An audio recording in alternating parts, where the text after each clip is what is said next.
I'm Jeanette Pincus, and I have the honor today to interview Raelaine Radnitz. It's Tuesday, March 26, 2024. Thank you so much for coming in to share your story with us. What I'd like to begin with is to tell us about your family, parents, grandparents, anything that you'd like to share about that, about your family first. Well, my parents, of course, are gone. I was married to Paul for 62 years, and he passed away almost a year and a half ago. I have two daughters. One lives in New Jersey, and the other one lives right down the street here in Plano, and three beautiful, talented grandchildren. One just left this morning for a semester abroad in Tokyo.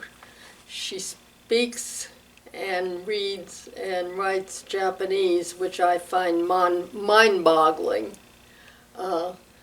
The other granddaughter has been married about a year and a half, and they just bought a house also right down the road. And my grandson graduated University of Florida with a master's in December, and he just got a job that starts in June, and he's going to be moving to Indiana. Terrific. Now, I like to go back, and I'd like you to share their names for me. Oh, okay. Well, my children are Sharon Chudnow and her husband Rob, and my other daughter is Cynthia Bergstein and her husband Darren, and my grandchildren are Darcy and Sabrina and her husband Victor, and my grandson Eli Chudnow. That's wonderful. Now, where are you from originally? I was born in Omaha, Nebraska.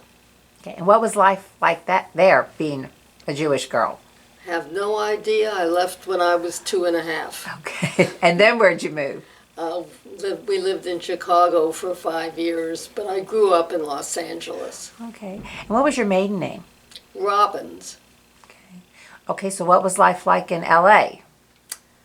Well, L.A., when I first moved there, was paradise. The traffic was manageable.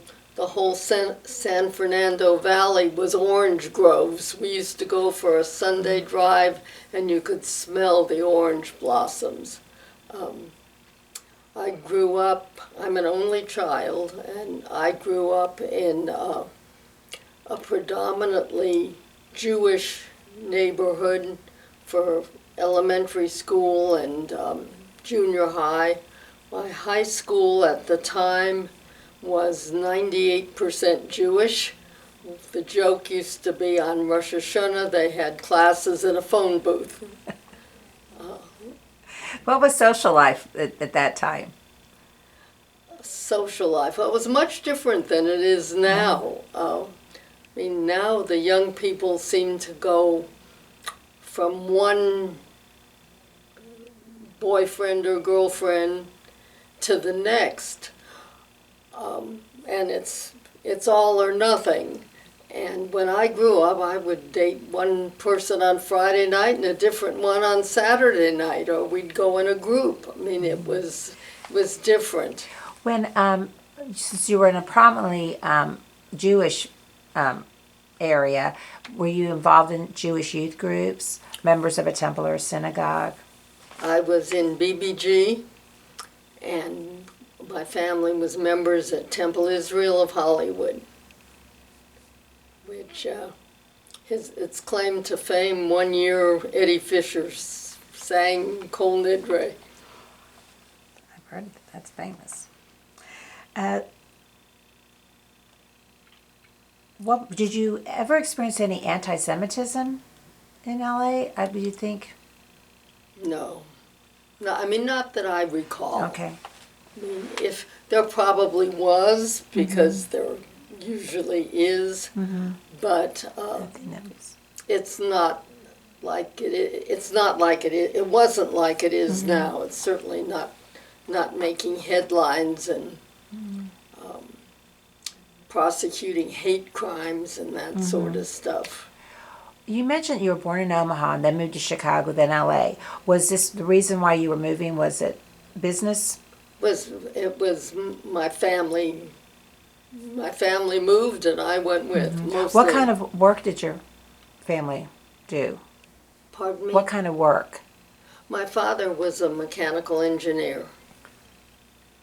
And he got transferred, like from... Well, it's a long story, and I'm not sure it's relevant to what you're trying to do here. Okay, but that's what got you an opportunity to move to Yeah. these several areas. Okay. What were your interests when you were growing up?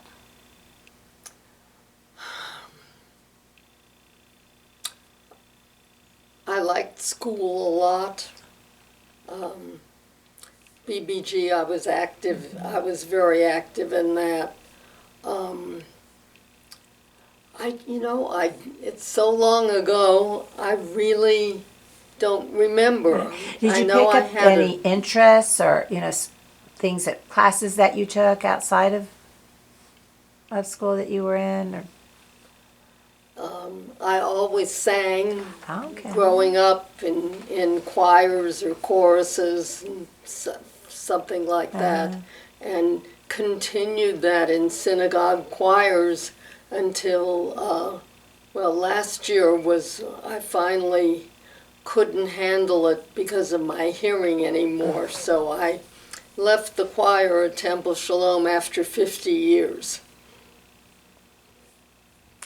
Okay, so that's where, so once you came to Dallas, you all went to Temple Shalom.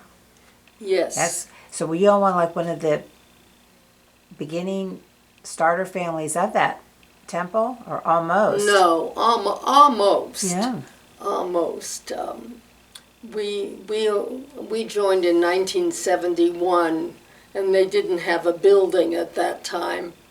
And but the congregation started in 1965. Okay. We were mentioning that you really enjoyed school. Did you do any education after high school? Yes, I graduated from UCLA and taught school for 3 years. Okay. And what were you teaching? Mostly 4th grade. Okay. Now, you mentioned you got married. And did you mention your husband's name? My husband is Paul. Okay, it's Paul. Did you meet him in L.A.? I met him in high school, but we were not high school sweethearts. He used to fix me up with his friends. And we met, I was in the 11th grade, and we didn't date till I was a sophomore in college. And then, how long ago from then did you get married?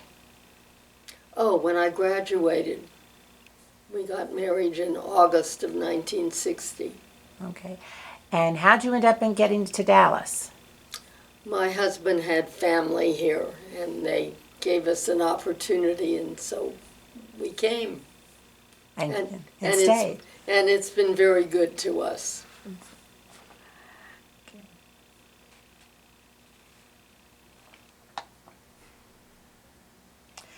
What part of town did you live in when you moved to Dallas? Near Hillcrest High School, Meadow Central. Mm-hmm. Did your children go to school, start school around there? They did. They went to Preston Hollow Elementary, and then we ended up in the busing controversy, and they did not want to go to private school, and my oldest ended up at Walker, and the younger one was at Preston Hollow with a teacher who was bused in.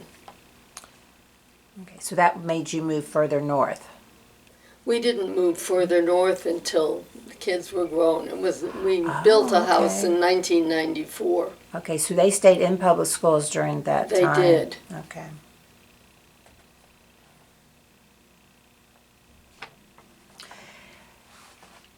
Since you've been in Dallas, I guess you're saying like 50 years. Over 50 years. How have you felt the community? I know there's lots of changes. How have you felt about that? And what have you seen? Well, of course, the city has grown tremendously. When we first moved here, where there's a strip center now at Meadow and Central, there were cattle. And Hillcrest was a 2-lane road. And, the city has grown and blossomed, and there's so much more amenities here. There was no arts district, there was no symphony hall, there was no museum. The only thing that was there was Neiman Marcus, which may very well be the most famous thing in Dallas. It's the most visited place at the North Park. Going back, I know you mentioned that you've been very active singing, like you were in the choir with Temple Shalom. Was there anything else were you active in Temple Shalom and other things too? Were there any other civic organizations or things that you were also involved in? Well, there's a lot. I was active in B'nai B'rith Women here, and eventually ended up as a vice president of the national organization, which is now called Jewish Women International. I was on the regional ADL board here. I was on the national ADL commission for a couple of years. I didn't get active in Temple until I went as far as I could go in B'nai B'rith Women. I was the national vice president, and when that ended, I came back here and got active in Temple and ended up, I'm a past president of Temple Shalom. So I managed to keep busy and and I think made a positive contribution to the Jewish community in the city of Dallas. Unfortunately, I can't do that anymore because my hearing is so bad. It definitely sounds like you've done a lot for the community here. How do you feel the state of things are now in the world? I know what's going on with Israel and our... Well, it's tragic. It is just a tragedy what's going on all over the world, Israel for sure. And while I am a staunch supporter of Israel and have contributed for many, many years, I don't always agree with what they're doing, and I know I'm not alone in that. But we don't get a vote. And, the people that live there have to deal with the conditions there.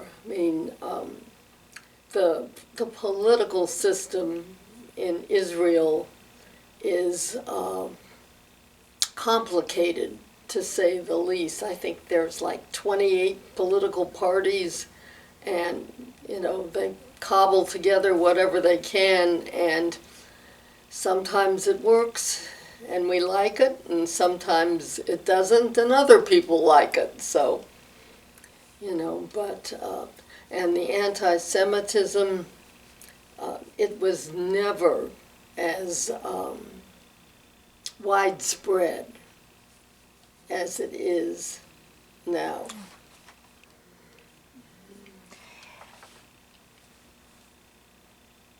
Looking back, I'm kind of going in conclusion.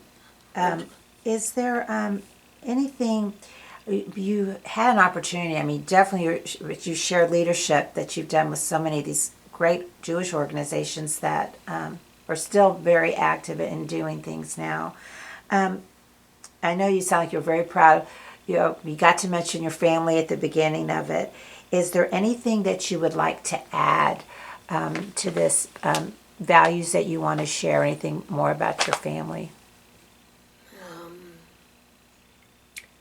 I couldn't be prouder of them. My son-in-law here is a pediatric neurologist, and if your kid has ADD, he's the one you want to see them. My newest grandson is a resident at UT Southwestern Medical School. My daughter in New Jersey retired as a professor of psychology at Fairleigh Dickinson University, and now has a thriving private practice. My other daughter is a wonderful wife and mother, and they things are good. Everybody's in good health. Everybody gets along, and what more can you ask? Okay. Raelaine, thank you so much for sharing with us your life, and we really appreciate it. And thank you for everything that you've done too. Thank you.